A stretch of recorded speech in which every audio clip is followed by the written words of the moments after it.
In this video, I'll show you how to add a black background to your Instagram story.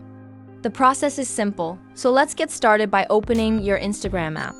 Once you're on your feed, swipe left to access the story feature.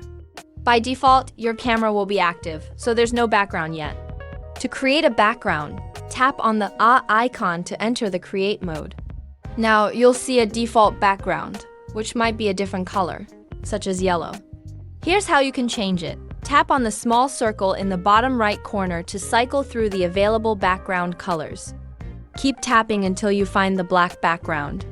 If you want to add a photo on top of the black background, tap on the gallery icon, select an image from your device, and adjust its size and position. Once resized, the black background will remain visible behind your photo. And that's it! You've successfully added a black background to your Instagram story. Thank you for watching, and I'll see you in the next tutorial.